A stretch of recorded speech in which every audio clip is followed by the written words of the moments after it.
Over the last 3 years, I've made over 300 sound effects, and I'm here to show you how all of them were made. This channel is meant to be a free resource providing the public with sound effects alongside mini tutorials. In these tutorials, I show you how you can recreate the textures within specific sounds using both household items, synthesizers, countless objects.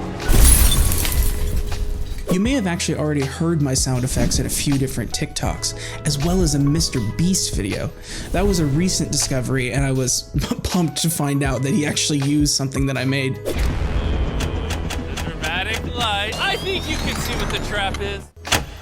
I've even gone as far as recreating the Vine Boom sound effect, which of course is my proudest creation. Aside from these mini tutorials, I'm about to do a series of long videos that go even more in depth into the actual editing process of each sound effect. If you are already a consistent viewer of this channel, consider a monthly donation over on Patreon. I would love to be dumping more of my time into this, as it actually feels like freeing and fun creative work, so every little bit that you guys donate is a huge help. Thank you for all of your support over the last 300 sound effects, and here's to 300 more.